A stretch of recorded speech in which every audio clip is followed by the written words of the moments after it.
What's up, everybody? Welcome to the GameOverGreggy show. I'm one of your hosts, Greg Miller, alongside the producer/seducer, Nick Scarpino. Hello. Hey, how are you? I'm well. Tired. Good. Yeah? Yeah. This is the most we've talked. In a while? Yeah. No. I haven't seen you in a long time. 2 days. It feels longer. It We has. didn't It talk feels at like Kind of Funny Live We either. did. We just... chatted a lot. No, we didn't. We were running around doing things. That's true. That was a rigmarole. That was a good rigmarole. It was a huge rigmarole. It was great though. Over there, the pure one, Tim Gettys. Hi. And rounding out the core cast of the GameOverGreggy show, the original four, the pride of Long Island, Colin Moriarty. Good to be here with you, Greg. Good to be here with you, sir. How are you? I'm well. How's everybody rested up? Kind of Funny Live was last weekend. I hibernated the last 2 days. Yeah. And it was just like, I didn't know a human being could do that the way I did, but I did. You wrap yourself up in a little blanket Still, burrito and my watch some God. TV? No. Watch some YouTube? Just slept. Play some Vita? Just didn't. No, I didn't. son I of a didn't. bitch. Yeah, I still have it. I'm waiting to load it up with some goodies from MomoCon. Ah! Yeah, I'm going to play a little shovel night on the way Ooh. to Atlanta. Yeah? Yeah, it's going to If be you want to great. get Freedom Wars, we can play Freedom Wars ad hoc on the plane. Just letting you know that's an Yeah. option. Gotta be for you. careful. It might mess with the plane's telemetry. Electronic. By the way, telemetry, did you read the story from the FBI this past weekend about planes? No, lay it on. There's a guy, a hacker, like a computer science guy in the United States, Is he the guy that from has House been of Cards? using the entertainment systems on different planes to hack into the telemetry and the piloting software from the cockpit. And figured out a way to do this and did it apparently 8 times, including once where he deleted code and the plane like jerked. Why And, would he like, do this? Just because he show he could, could? or like to show he could or whatever. And then it was like all so people. He actually gave kind of like talks and stuff about how this was hypothetically possible. But then the FBI was like, "No, you really did it. We know you did it." You know? And Yeah. there's like all this stuff Was, going on. but It's was like, it? shit, that's But was it one of crazy. those like we know you did it, and then they just waited to see if he'd confirm that, and then he's like, "Oh damn it, you got me!" Like, "Ha, we didn't know until you said that just now." They don't really tell you that. Cops can lie to you anyway. That comes That's- out like that's 60 totally years legal. later. Is that later in movie. the thing? Yeah, Oh, okay. I didn't realize that. just reminded me that's like I was frightening stories. Yeah, Yeah, it terrible. was pretty big news. So yeah, that's the thing. Whenever when the Virgin America plane reboots, you get the little Linux penguin. And you're He's like, chilling, he's this is doing why stuff. PlayStation 3 removed this because that penguin, he's a slut. He'll let anybody in. God, My he is God. a whore. He's a Yeah, hooker. apparently there's like these like computer hubs underneath most seats that are like like central. to Yeah, they and- have. and- You never seen him. Like you always get. Have you ever not been on the plane where you're like your friend and the person next to him have fine leg room, but then you get the media box in front of you, so you can't put like one leg forward No. because it's this giant hub.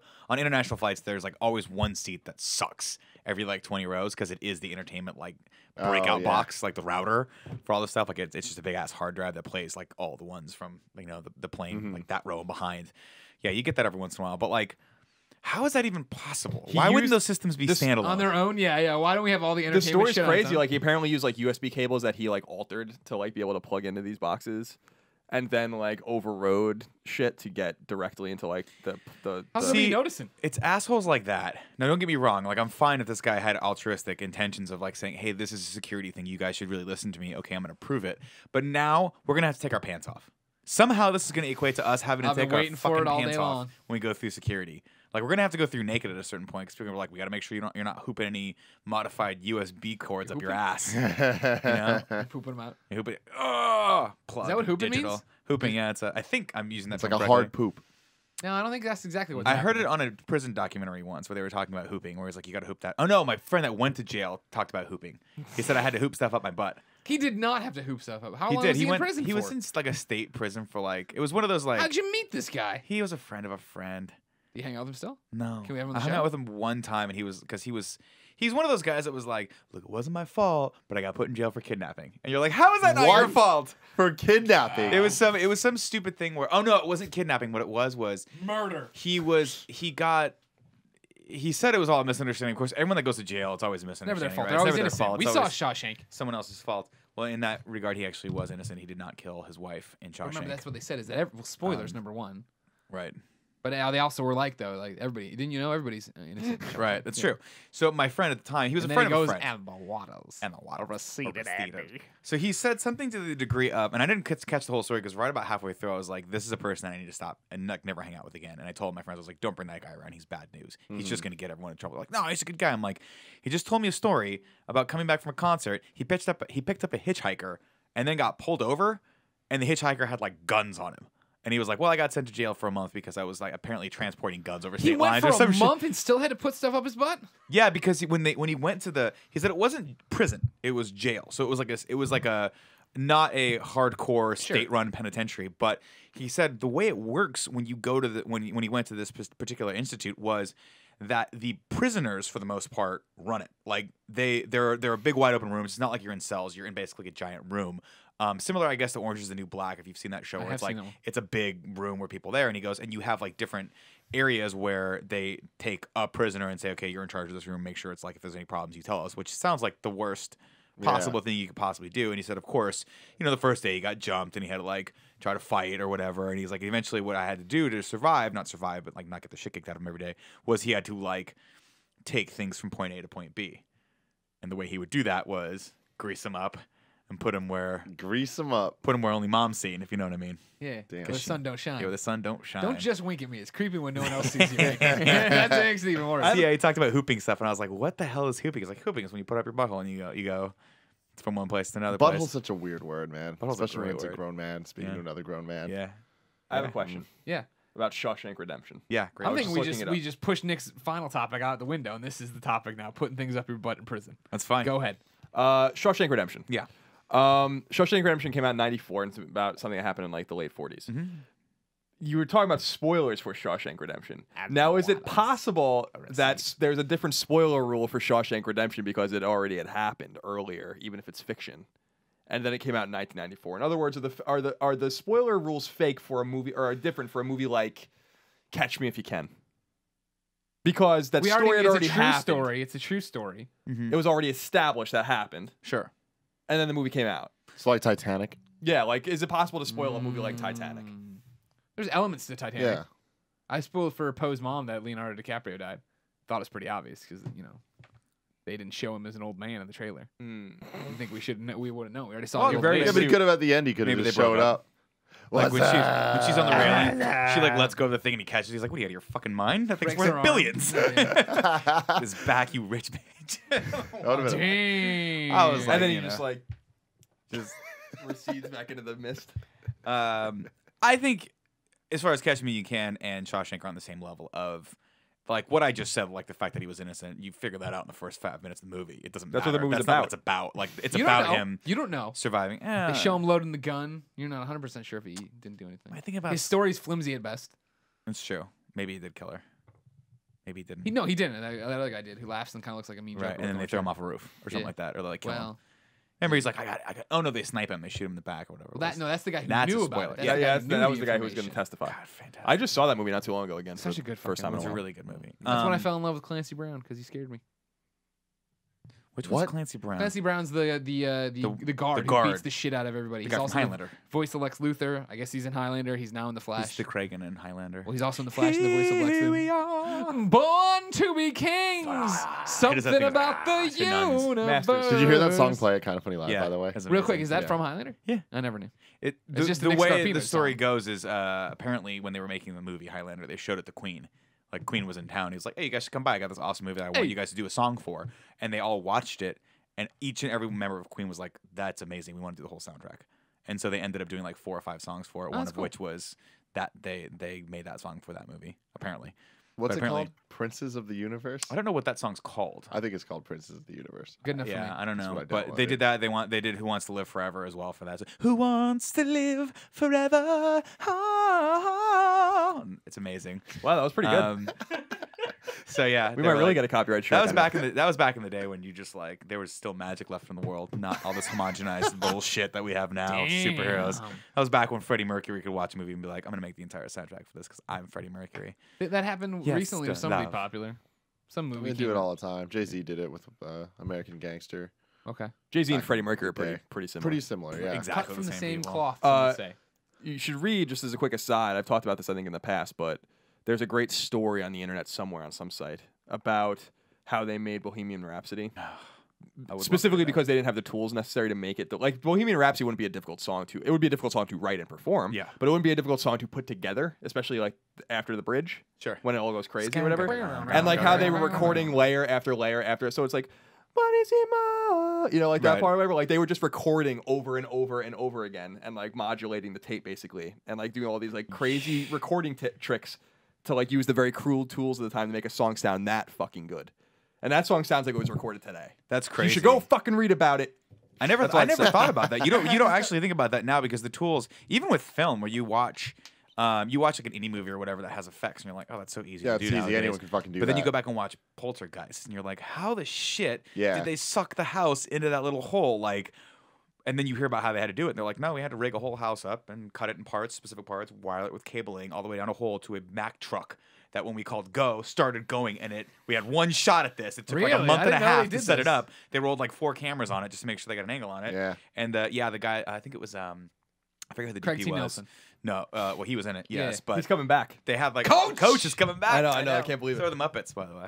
Which is I know. awesome. Less excited. Yeah, so I Thanks, guess they had Jason like Segel. one shot at it, and they got it, and it That's fucking actually great. ended up working. They had like structural Well, engineers. so it was and a stuff big working. house. It was a real house. They It were was like doing a full scale. size? Like I think it was an actual full like Wow. modeled house. Yeah, but I don't know. It's crazy. But nowadays they would just plug that in the Cinema 4D and be like hit the make magic button, and it just goes. Hit the poltergeist Yeah. button. Yeah, hit the Poltergeist button. Is anyone planning on seeing the new Poltergeist movie? No. No. I love Poltergeist, but I have no intention of seeing the new one, especially because it looks like a shot-for-shot remake. It Yeah, exactly. It doesn't look exciting. Are you guys planning on watching Pitch Perfect too? I'm sure I will. Probably going to. I'm going up to Tahoe this weekend as of this recording, which will be last weekend once this hits. But for Memorial Day to visit my sister-in-law and brother-in-law. Now, here's what they said. I was assuming we'd see Pitch Perfect 2. So last weekend I called up Sean Finnegan and I went and saw Fury Road. Oh, you saw it. And then my sister-in-law texted me back and she said, "No, don't see Fury Road. I want to see that because she's a huge Charlize Theron And you're fan." like, too bad. And I was like, "Well, I just saw it." Then I watched it, and Wait, what? I watched Fury Road. I've seen it. It's amazing. But in the timeline you just laid out, you lied to your sister-in-law? No. She said, "Don't go see it." And I said, I've already saw it. I just watched it. So I'll see it again with you," is what I told her. Kevin's on the same page as me. That Okay. I said, misspoke. You're like, Sorry. well, I just watched it. And then you go, and then I watched it.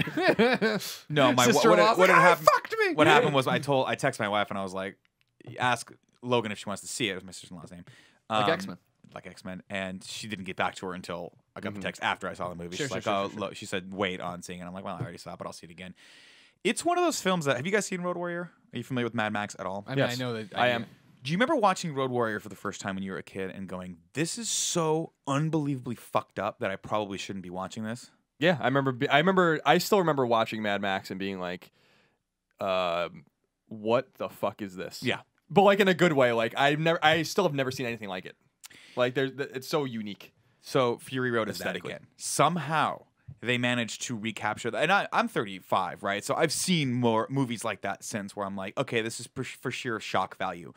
This movie is unique in that there is nothing else like it. It is literally I hate to use the word tour de force, but it is like a just spectacle the entire time of fucking violence and twisted chaos, and it does not stop until the very end, and you're like, okay, and you get up and you're like, that movie was it's one of those movies where you walk out and you're like, that took a piece of me with it. It didn't give me something, it took a piece of me with it. You know what I mean? And like it's that standard George Miller like shock value. And I don't mean shock value in like where you see Saw and you're like, oh, that's gross out. I mean like the visuals, the things that they think of to show you, you're just like, how does a human being think of that?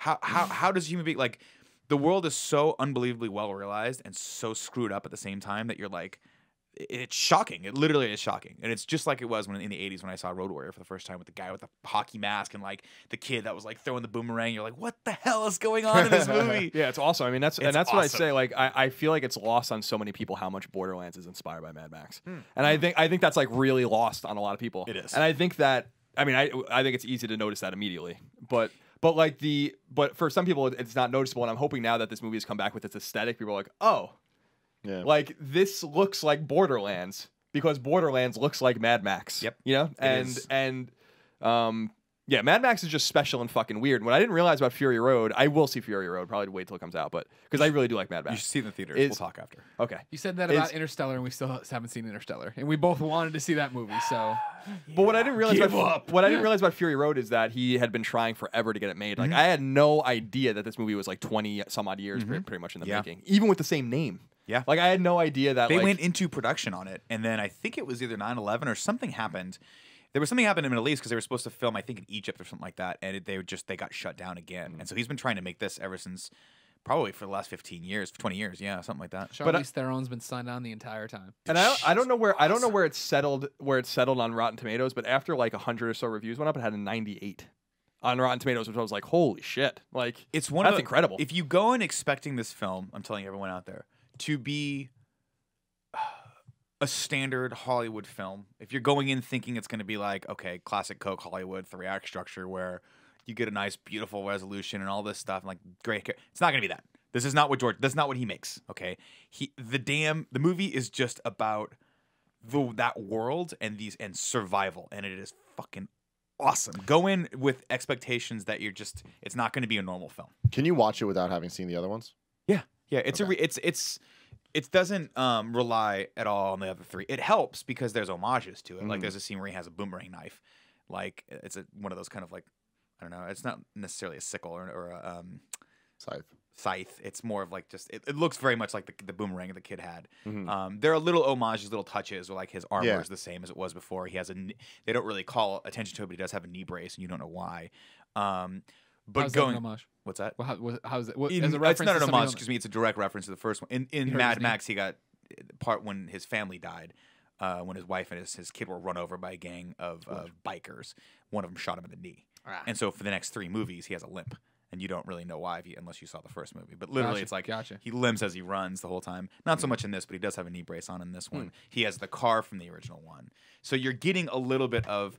I don't know if it was supposed to be a reimagining or if it was just a direct sequel to it. It doesn't really matter because it's just this world is so screwed up. They set it up very easily in like the first 15 minutes. You're like, I got it. Yeah, I'm really excited for it. I definitely want to see it. And like last night, I saw Pitch Perfect 2. Love it. How was that? Love it. Pitch Perfect 2 was good. It was really good. I mean, it's a sequel. It's totally a sequel to a movie that didn't need a sequel, but it's like, okay, it's more. It's just more Pitch Perfect, which is great. But man, if you put those 2 movies directly next to each other, I'm pretty sure if you hit play on both of them, it'd be like, oh, here's this beat, here's this beat, here's this beat. Like, it's literally, oh, here's the girls, here's a party scene. Oh, now they do the little riff off. The Bellas have no chance in this competition, but they're doing it. Yeah, They're turning it around. The plane at LAX. I can't remember. Yeah, With a it dream was of just a like that. cardigan. The music that they chose, some of it was really awesome, and some of it was like, There was a bunch of YouTubers in it, which was really cool. Freddie? Justine? No, they weren't in it. I don't But care about Pentatonics, who are an acapella group, they're fucking awesome. Evan They were in it. Mealtime? And Flula, the like German dude that like does a lot of weird noises and shit. He was in it. He was fucking hilarious. It was a funny movie. I think you guys would enjoy it for sure. But it's definitely, you don't need to see it in theaters. No, But Anna Kendrick. won't. She's hot. My God. She's so hot. All She's the- so I mean, funny the and whole talented. cast is really funny. They're all really good, and they all have their unique things. The Asian girl that like Yeah, just it's really quiet. whispers. just oh my God, the can't things she believe says in this that's movie are like fucked up. Yeah, and it's that's great. hilarious.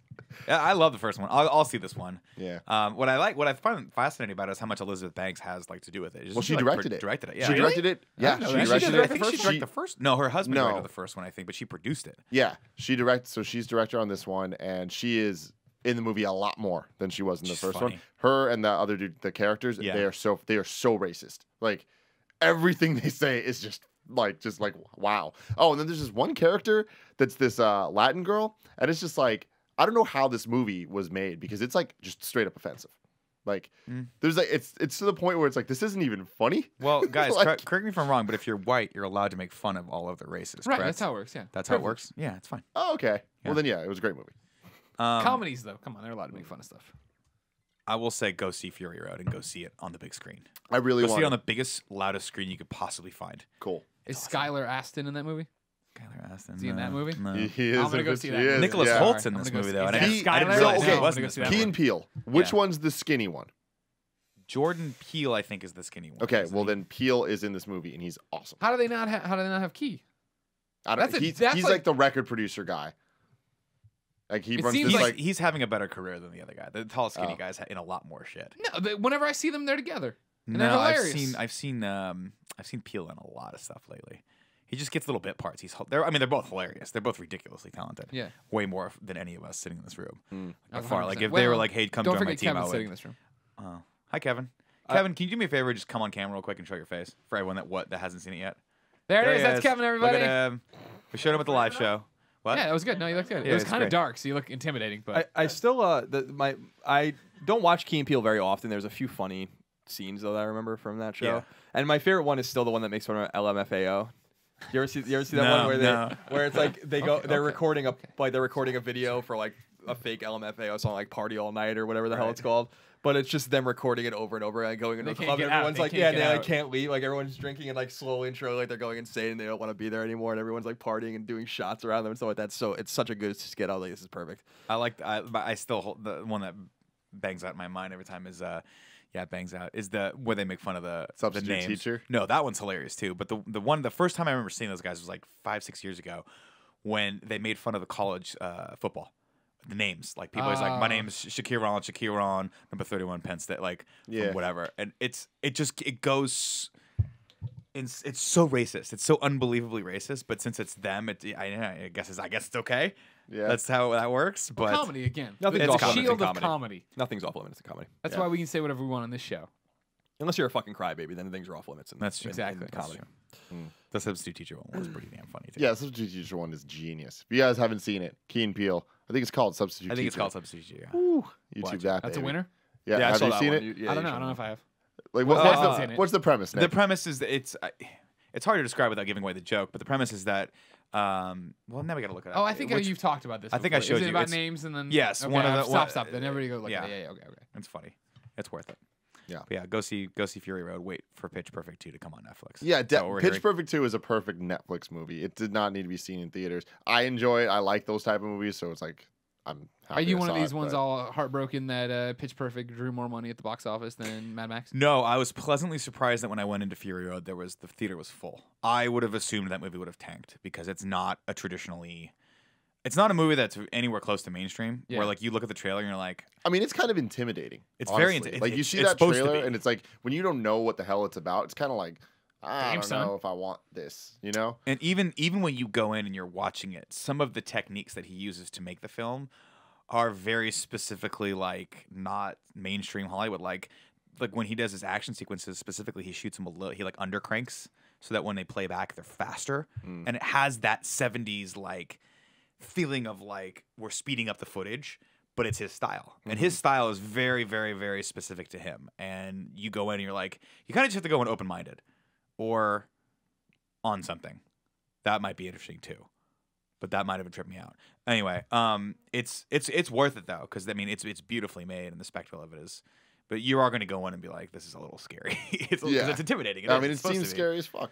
It's not a happy-go-lucky world. It's just twisted. That's the beauty of Mad Max. I mean, I haven't seen Mad Max in a long time, but that's what I always walked away from it was like there just seems to be a lot of influence cast from that movie on a lot of post-apocalyptic and dystopian literature, and it's or just like fiction, and it's so old now that I don't think people realize it. Like, I really don't think people like realize it, and it's lost on me sometimes. Just that desert aesthetic, that real fucking like dead, desolate, fucking crazy ass. Like, you don't even know who you're fighting and why you're fighting them, and like. It really does remind me of Borderlands. Like everyone's just wearing fucking masks. They have no shirts on, and they're like fighting with chains and all that. If and you watch this one specifically too, there is a lot of like, because it's a little bit more defined. I think when everyone thinks of Mad Max, what you're really thinking about is Road Warrior. Not a lot of people remember Mad Max. Mad Max is when the society was still around. Yeah, I remember. And it started to decline, and he was a cop at the time. I remember. I saw that one too. I just remember like a white building, like a big concrete building. Yeah, and like there was normal people. There was. That was like the cop building. Yeah. And like eventually he realizes like the society is degrading at such a fast speed that it's like being a cop is useless because no one cares. So he takes his family away to the country. And then what's crazy is actually the guy that's the bad guy in Mad Max is actually the bad guy in this one. He recast him as the new bad guy, which is pretty cool. Yeah, he's like 40 years older, which is hilarious. But he's freaking awesome. He's the guy, if you see the preview, he's got the big skull mask, like breathing apparatus, and like the crazy eyes and the white hair. But yeah, this one's a little bit cooler because there's a lot more of a world set up. Road Warrior is basically he comes across a town that's basically they've made their own town in the desert. They've got water and oil, and like they're being constantly bombarded by these like marauders. And so he has to pick a side basically, and he eventually picks a side of these righteous people and tries to fight against them. This one's a little bit crazier than that, but there are like. The way that I don't want to spoil anything, but the way they've set up the world and like who the bad guys are is a little bit more defined, and it's really cool because it makes sense in the context of how the world has basically degraded to a place where there's the most people fight for the most basic human needs of like water and food and transportation and protection, basically, and that's basically it. Yeah, I'm interested. I got to go back because I want to know. I haven't watched Mad Max as an adult, I don't even think, and I want to see how even some of its influence has been lost on me, and where I can trace at least those first two movies back to, and obviously see this one as well, because it reminds me just in the same sense as like I think it's lost on a lot of people, and certainly lost on me. I'm not a cinema freak like you are. Like I don't know as much about it, but I think we lose sight with sci-fi, for instance, about how much things like Blade Runner and Alien influenced everything. Oh yeah, and like you can only remember when you go back and really watch Blade Runner or watch Alien, and then you're like, oh, this is in everything, right? You know. There would be no dead space without Alien. Exactly. You know what I mean? Like, Blade Runner is like ubiquitous almost. Yeah, it's everything. Watch, Mass Effect and tell me that that's not influenced by Blade Runner. Exactly. So so that's almost why it's so exciting, is because I just think about the aesthetic of those movies and specifically the desert and desolate aesthetic of Mad Max. It's not even really like, it's not like a city or it's not the United States, right? So it's Australia, and it's that's a good point. And so it's just all like, and the middle of Australia is just nothing, barren. So like literally just nothing at all. So and that is it, and that is the aesthetic, you know, and I like it. I gotta go back. I gotta go back and watch Thunderdome again. Too. Wait, so was this the third movie? This is the fourth. Okay. There's Mad Max, which is what's the basic Twitter version of the plots of each one? The plot of each one is that the world has basically been destroyed because of, I don't want to spoil why. I guess it's not really a spoiler. You figure it out in the first 5 minutes of the movie. Basically, what's happened is there was a war, and we were fighting for resources, and nukes got unleashed, and it has basically destroyed all of the water supply. And so people fight over water. They fight over oil, gasoline, basically, because that's transport, and they fight over food. And the way in which they do it is you basically have to... the style of the film is basically that road sort of carnage. So all of the action sequences, all the main action sequences take place as cars are driving, and you see the big, like, they have all these crazy ways of attacking cars and shit, like depending on whether they want to destroy them or take them. And so basically their movie centers a lot around that. But the basic gist is he plays a character named Max, who is, spoilers, who has had his entire family basically killed in front of him, and he's been out in the middle of this barren wasteland, a post-apocalyptic world, surviving in this badass cop car that he used to have back in the day that he's like souped up and like fortified. And he, that's it. So wait, that's Road Warrior?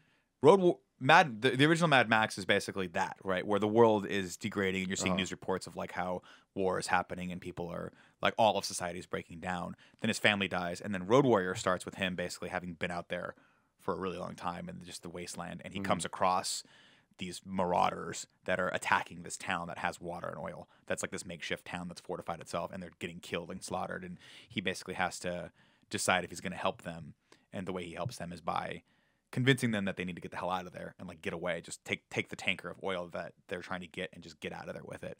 And then if I heard you correctly, the next one is called Thunderdome. There's Mad Max Beyond Thunderdome. Okay.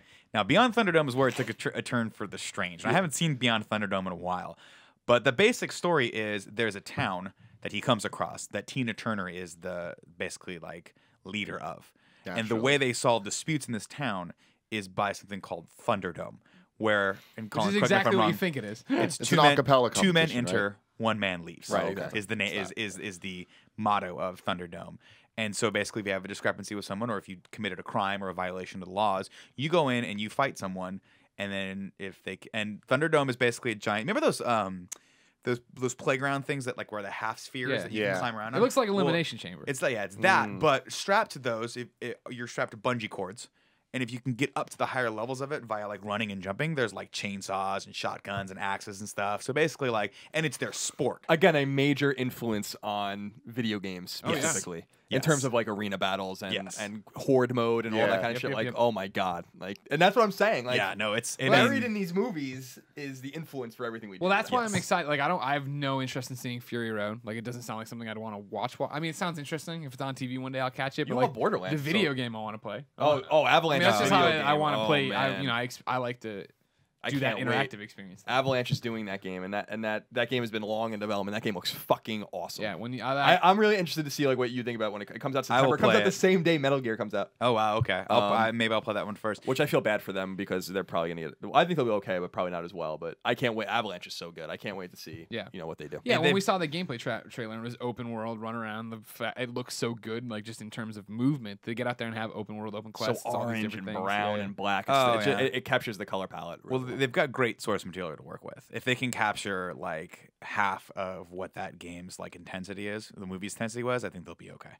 Because I mean, that's the whole point of these movies, is that you're supposed to watch them and be like psychologically jarred, because it's a post-apocalyptic society. There's no hope. We're not coming back. There's no MacGuffin where you're like, if we can just turn this button, right? If we can get to this button, we're gonna save the world and water. No. It's just like everyone's psychotic because they've been living in this world and fighting for so long that they're not normal human beings anymore. They're psychopaths. And if you come across me and we're both psychopaths, one of us is gonna claw the other person's fucking face off, and that's just what's gonna happen. And that's kind of that's his whole thing, right? Is it's not, you're not going in to see Titanic, right? There's no happy ending where she's like, oh, I loved him, whatever. No. And if this were Titanic, another Titanic would have barreled into it, and the Marauders would have come off and like raped and pillaged everyone, and then stolen all the shit and like scalped people, and then gotten back on their boat and done it again. Like, and that's kind of why it's cool, because it is sort of like, it does. This one feels literally like we reached back into the late 70s, early 80s, and scooped it up and just kept it in a time capsule, and then finally released it now. It sounds cool. Yeah, it's fun. And they just don't make movies like this, right? Like, because you can't make a movie where 90% of it is such horribly like violent imagery that like I don't even know how it got. I have no idea how it got made and how it got through the MPAA and how it got like put into theaters. Because like not an NC-17 rating or anything. It's not that violent, but it's like, remember when you saw Silence of the Lambs and the entire movie you were like, I'm gonna have a nightmare about this. Like, I'm gonna get to the end of this and like think about this, and it's gonna scare me a little bit afterward. That's what this is. This isn't one of those, like, it's not like I'm trying to think of an analog to it, but it's not like a Fast and Furious movie where you get out and you're like, oh, that was just cool. Like, everything was great, fun. This was like, you get out of this and you're like, I gotta think about my life for a little bit and like think about where I'm at. Everything like, I've taken for granted. Yeah, and just like, shit, man. And Hardy's awesome, but it's not his movie. And spoilers, it is a movie about Charlize Theron's character. Nice. And that's how kind of Road Warrior was, where he was more of a sort of facilitator. Like, he came in and he was sort of the guy that allowed them to sort of realize the flaws in their system and like take them forward. Yeah. This movie is very much about Imperator Furiosa, which is Charlize Theron's character, and her struggle and what she's trying to accomplish. He just happens to be like, he's there and just happens to be like Mad Max, where he's like, well, I'm here, so I'm gonna help you achieve this goal via basically ripping people's heads off. And I mean, it's just cool the way they like all the little things they figure out to do that you would need to do to attack a car that was in motion.